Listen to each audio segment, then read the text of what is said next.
Hey, everybody, and welcome to The Brand Called You. So listen, I was thinking a couple of years ago about an incident that happened. My brother and I decided to take my mother out for Mother's Day. It was my idea to take her to the Pierre Hotel, the fanciest hotel in New York, for high tea, because my mother is Hungarian and she likes sparkling fancy things. And my brother, who's a PhD in physics and a mathematician, thought it was ridiculous. But I convinced him. So suddenly the waitress comes over with the pot of tea, and it's this stunning sterling silver pot, just exquisite. And my mother goes, "It's wonderful." And I say, "It's beautiful." And my brother says, "That's so ridiculous the way it conducts heat, so unnecessary." So I said, "Michael, can't you just enjoy it?" And he said, "No, I can't." And I realized that not only has this been a problem in my own family, this disconnect in dialogue, but it's really a problem that's going on in companies throughout the world, right? You get R&D who can't talk to marketing, you get sales who can't talk to procurement. There are different types of people in this world who speak different languages. And that's why I'm so excited to have our guests on today, Holly Blum and Beth Elkis, who are creatives working in the pharma industry, an industry they have figured out a way to bridge that magic divide between the language of data and your heart. And I want to hear how they do it. So welcome, ladies. It's just a pleasure to have you both.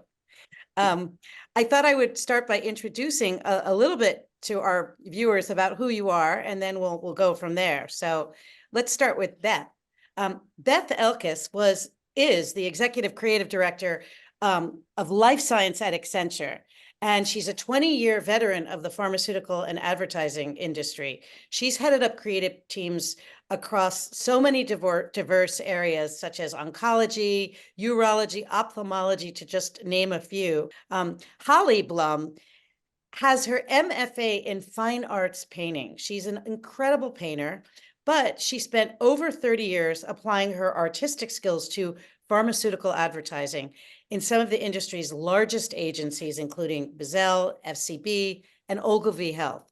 And she helped to launch numerous products for conditions associated with, as I mentioned, erectile dysfunction, surgical pain relief, diabetes, and so on and so on. So both of you ladies have had decades of experience doing what you do. So I'm super, super fascinated, having, as I said, grown up in a family of geeks and nerds. We could never talk to each other. And I also watched my father, a brilliant cancer research scientist, not get the grants he wanted because he couldn't tell the story of his cancer research. And I watched my brother not be able to get his PhD positions because he simply couldn't tell the story of why he was a good candidate for a teaching position. And I think in many ways, the two of you really do the same kind of work. So maybe I'll just start with you, Beth, which is you obviously were trained in the creative fields, the artistic fields. Why would you pick something as, to me, dull and frightening and monotonous and mundane as science and pharma to weave your magic with? Well, lovely to be here. Absolutely thrilled. And it's a little bit of a mystery to me too. I started out in consumer advertising, business to business, with majored in graphic designs, communications, and marketing, and was doing work for companies like JVC and MetLife. And I live in New Jersey, and New Jersey happens to be the hub of pharmaceutical companies. And little did I know, pharmaceutical advertising agencies. So right in my backyard are all of these large ad agencies that are really cranking out a lot of the campaigns you're seeing in the pharma world.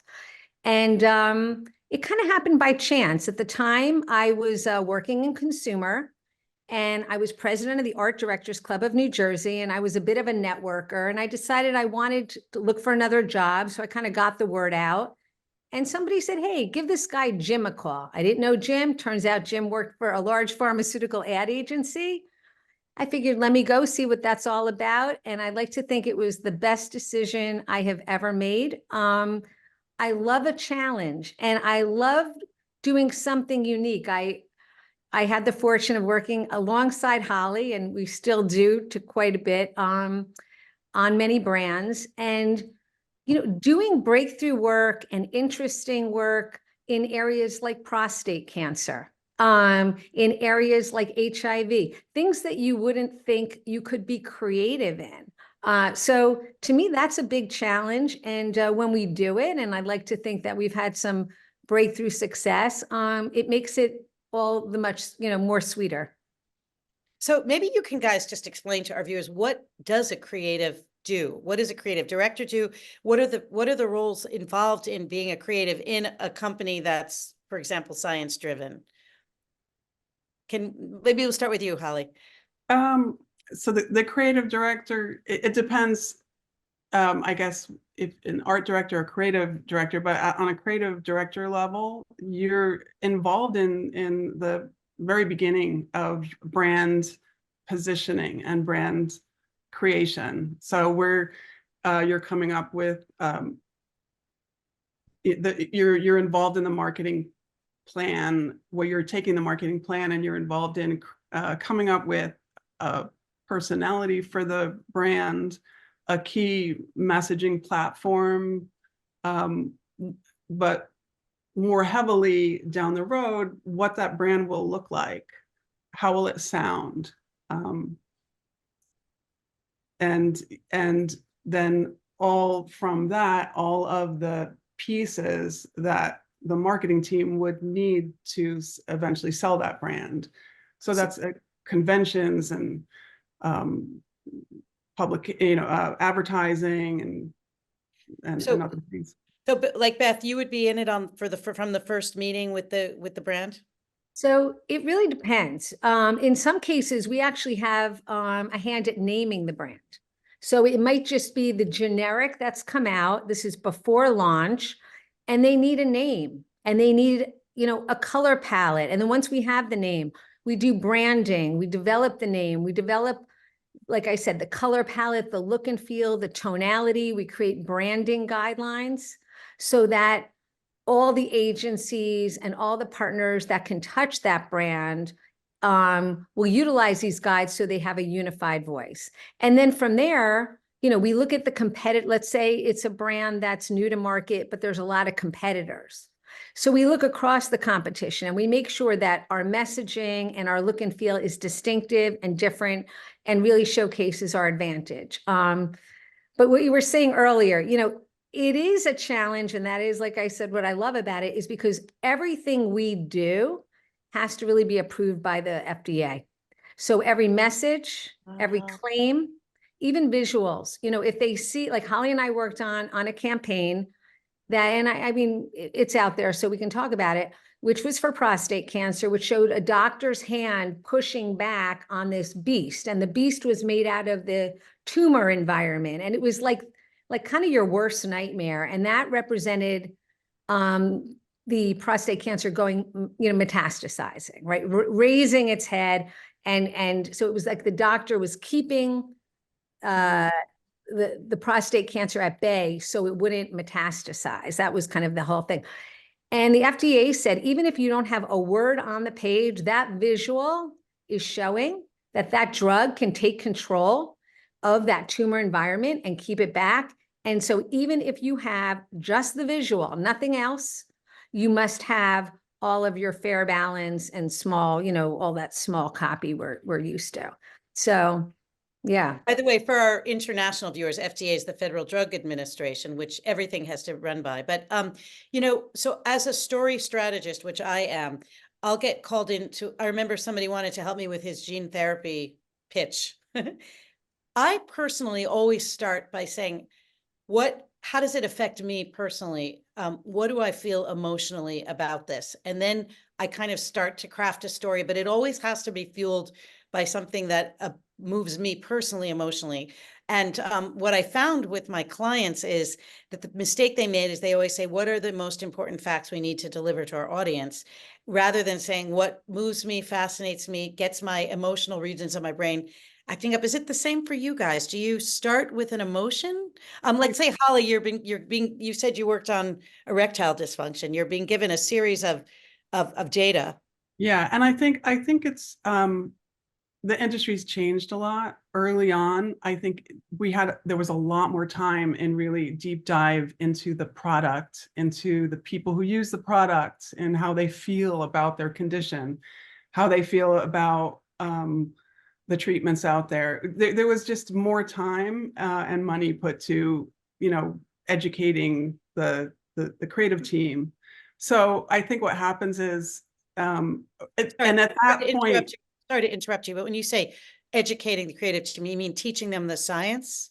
well, educating as in you've got a brand, you know nothing about it sometimes when you walk into the room, and you are tasked to making it come alive. So you need to do, you'll have the medical officer will come and talk to you about how the drug works in the body.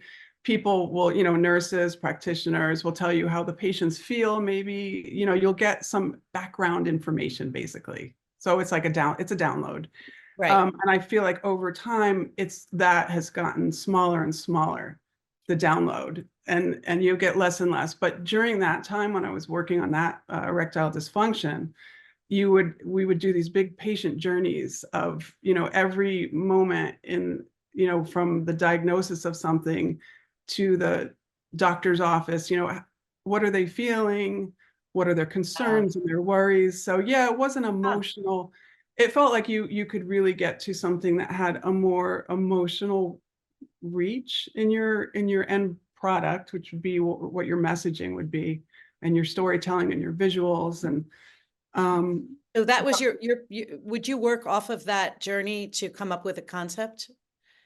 Sometimes it helps inform, and so you understand better what someone might be feeling, and sometimes it definitely would influence. But the concept has to ladder up to the key one sentence idea, that central idea in the creative brief that they want to. And that was issues too. I think that was the biggest issue, was when sometimes they have very generic creative briefs, like efficacy without compromise. Yeah, which, okay. Means nothing, basically. It means nothing. Or they have, a better life, but you couldn't talk about, or a longer life, but you couldn't talk about longer life because it only gave you 1 month more than the competition, for like a cancer patient, and you can't make a claim. So nothing was actionable against that creative brief. So that was a big challenge. It's so similar. The work I do is so similar. I mean, I wasn't creating pictures, but I was creating words that made pictures. But the one thing I found was there was the use of language that was inane and meaningless was overwhelming.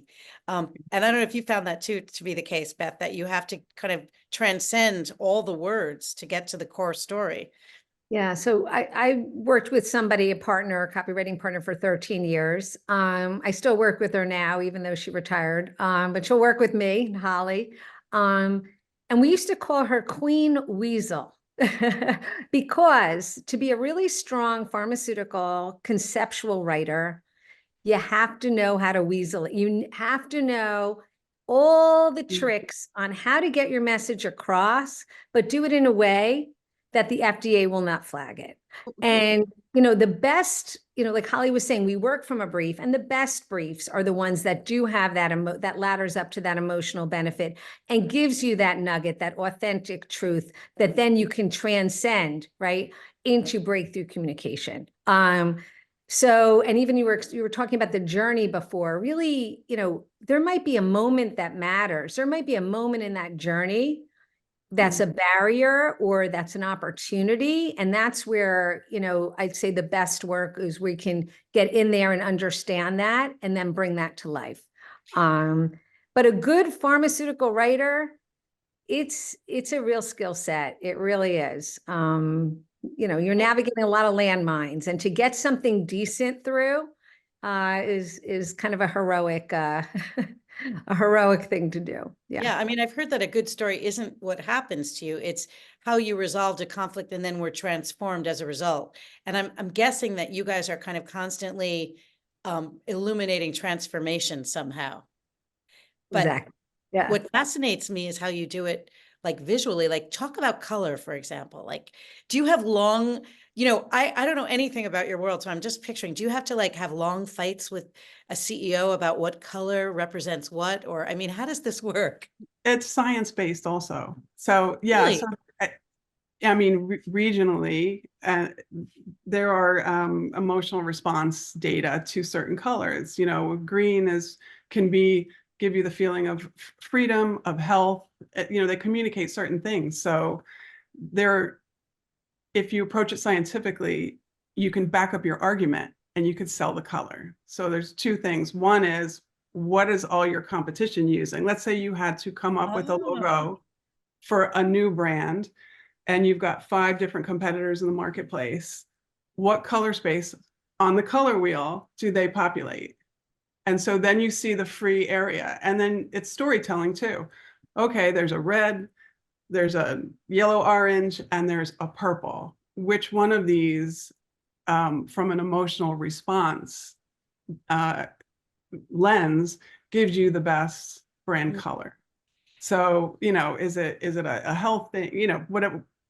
So you can back it up and present it in a pretty strong way. The word in order to justify and bring someone along to speak, like you said before, the same language, because you can define each step.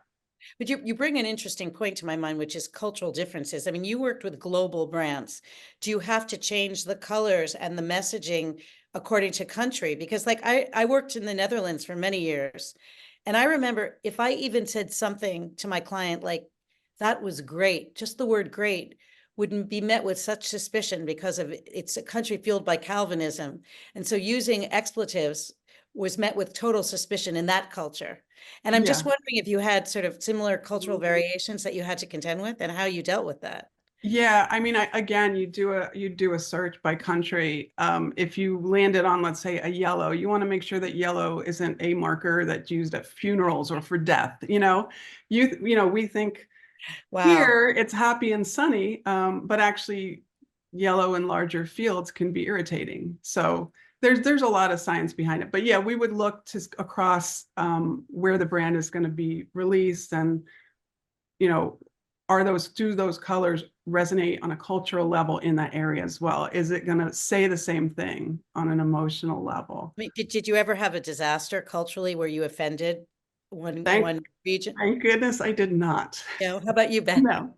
I haven't, but we also do a lot of market research. So, Right. you know, it's not like we just design it, put it out Yeah. there and hope for the best. Yeah. If we do know we're going to, let's say 6 markets, we'll do testing in 6 markets and we'll catch it in market research if there's anything that we've missed so we can, you know, address it before the brand is out there. Yeah. All right. So now I want to get to the gender thing because both of you are women. Was this traditionally a male dominated area, or was the art and design and imaging always kind of more female driven? I don't know if I don't usually think of things that way. So I don't know. Beth, I would say it's interesting because I've gone through different stages. I think in our industry, leadership has been, you know, very much white men, right? But creative is a mix. On some teams, we're all women, right? And I see that a lot now. And although years ago when I worked on women's health brands, and we're talking, you know, I worked headed up J&J's women's health and urology franchise for an agency. My team on women's health back in the day were all men. So it was interesting. It was very interesting. Now, I mean, interesting, but yeah. How did it change the nature of your work or define it for you? Well, these guys used to say they would go to a party and they could talk birth control with the best of them. I mean, they really got in touch with their feminine side. They were immersed in estrogen every day. So I think they embraced it. But what's a little different now, a shift, is like you mentioned, I've had 13 years where I was really immersed in that therapeutic area. So when you say unmet needs, you mean of people within a specific field, or do you mean the general public, or what? I mean, women take up 51% of the population. Right. And for an example, menopause. 100% of women, if they live long enough, are going to go through menopause. But menopause until recently Right. now, Oprah's all of a sudden, but until about a year year and a half ago, menopause was like a rare disease. Nobody talked about it. God Right. forbid you're in the workplace and you talk about it. In fact, 10% of women in their prime, hitting their stride, would leave the workforce due to menopause symptoms. This is a statistic Wow. that we know. I know. Yeah. So finally, things are happening and moving, still not enough. But look, the Super Bowl ad, hot flashes, not flashes. You would have never seen that 5 years ago, ever. It just wouldn't have been, it would have been a taboo subject. Nobody was talking about it. And when you ask women, even, have you talked to your mother about their menopause experience? Most women would say no. Again, it was just not something we talk about. And now finally it's coming to light. But that's just an example of, we're finally getting started. But there's so much more we can do to support women. Femtech, feminine technology, very underfunded. I don't know the statistics offhand, but, the dollars are, billions of dollars of potential there, but because it's for women, investors don't want to put their money into it. They'd rather put it into something, a more med tech. So these are things that we're looking at. Again, there's just, as the majority of the population, I think it was until 1985, no women were included in clinical trials. I mean, that's not that long ago. Well, it's interesting because I just interviewed a woman who has a new kind of, it's not really impact investing. It's people who want to donate their money to unmet needs of women's health. And so they're using donated money as a way of funding this fund. But I hear this a lot in different forms. But it also makes me wonder whether you guys, having been in this industry for 30 years or so, had to kind of somehow squelch, or at least in its early days, kowtow to sort of more male authority figures, or change your behavior a bit to accommodate. Like, I mean, how did you as women change over time in terms of your assertiveness, your confidence? I don't know, other things like that. I did have a funny story. I was working for menopause, on a menopause drug, and for vaginal atrophy. And we showed a number of concepts, and one had a woman in jeans, with a belt. And I flat out was told that menopausal women don't wear jeans. It's too young. And here I was, menopausal woman, sitting in front of them, wearing jeans. So how did yeah, and at the time, I just didn't. I looked over at my account person, who was like shaking his head, like, don't say anything, don't say anything. And I didn't say anything. And I think, yeah, it's time to just say, no, I might beg to differ, kind of thing. But I felt that, there was a kind of a, I think it was maybe more of a client agency relationship too, Yeah. where you don't want to argue in there, but it felt a little funny. And the entire team was men. I had a little different experience, I guess, from Beth, was male on that product. And it was hard getting some ideas through. It was just very difficult.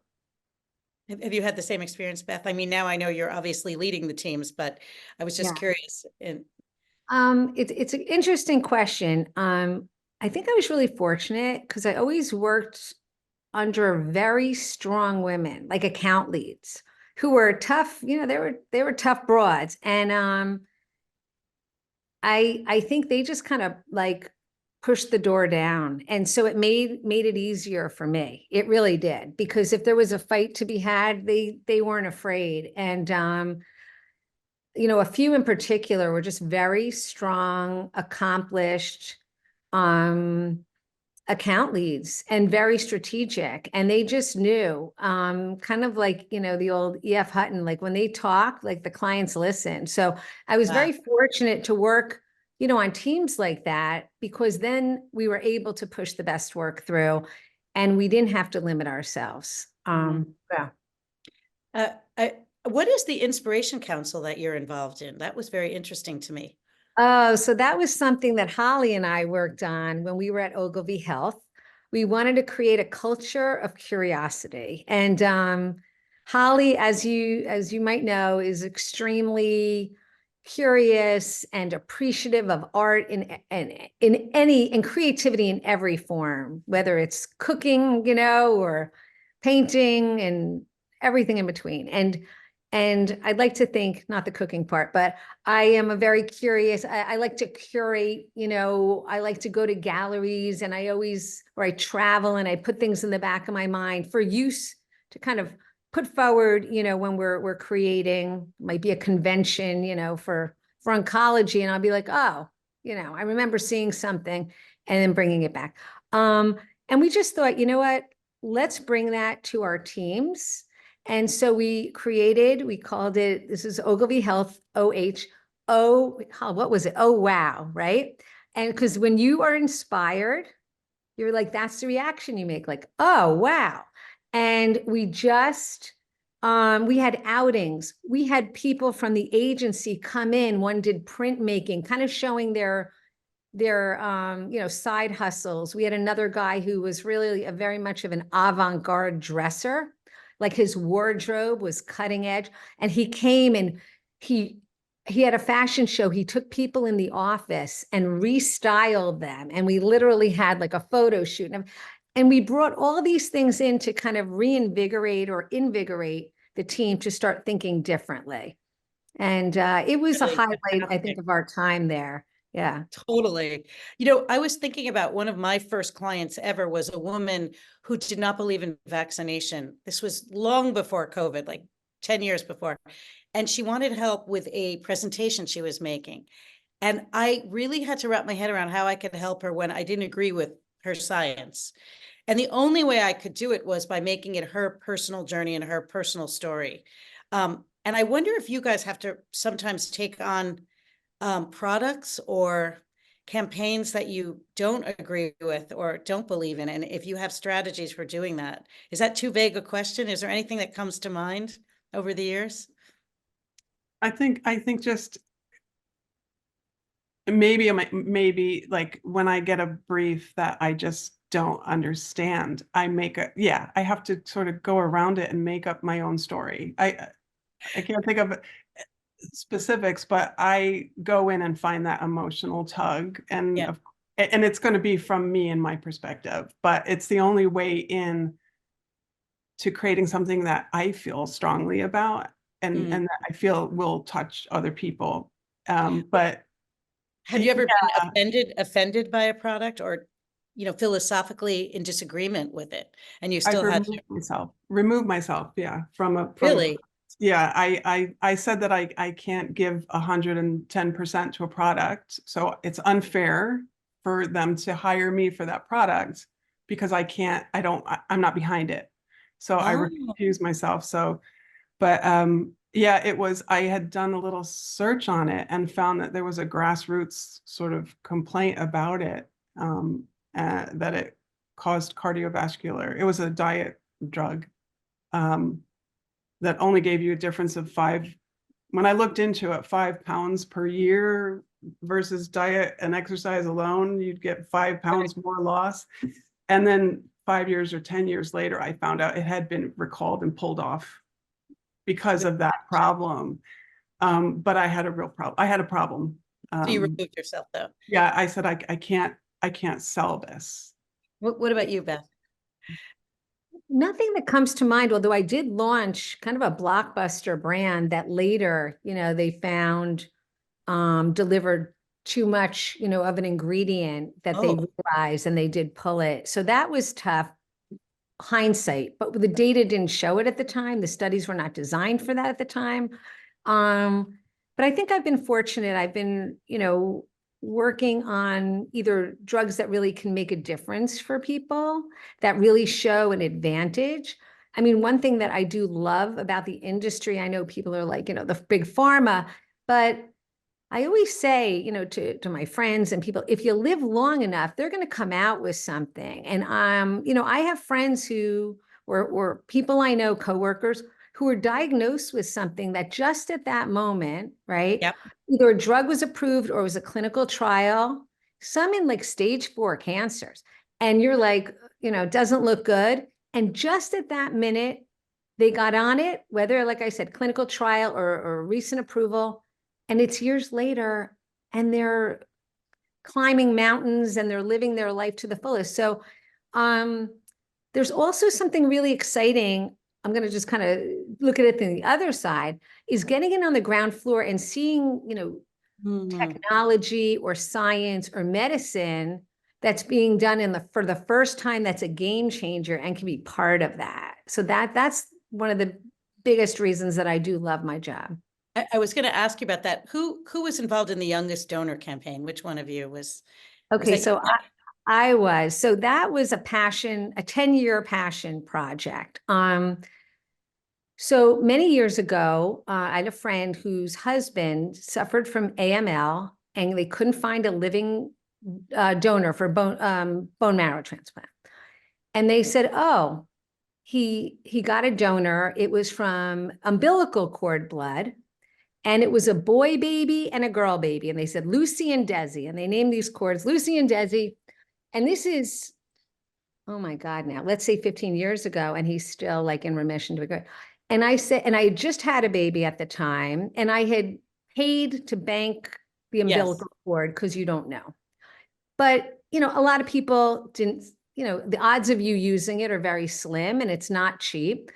And I said, nobody talked to me about donating. Like donating never even got on the radar. And so this donating your umbilical cord?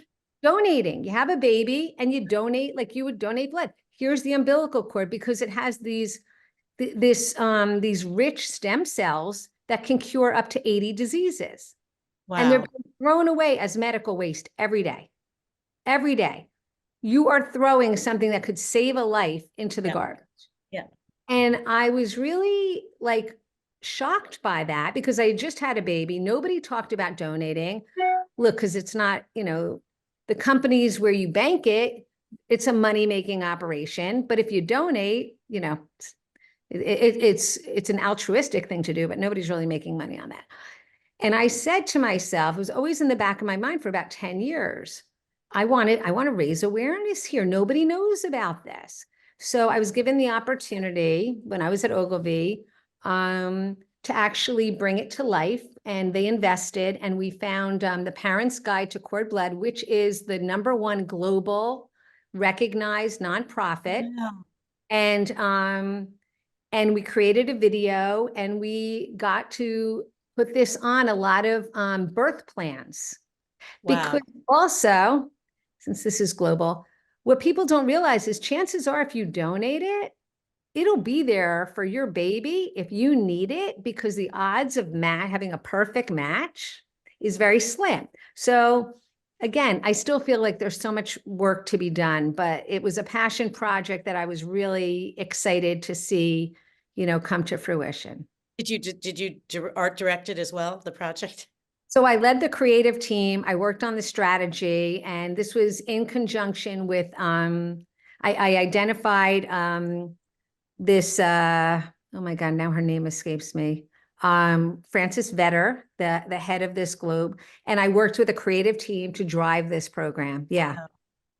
Yeah. So you're using your skills every day to do stuff that really makes a difference. It's beautiful.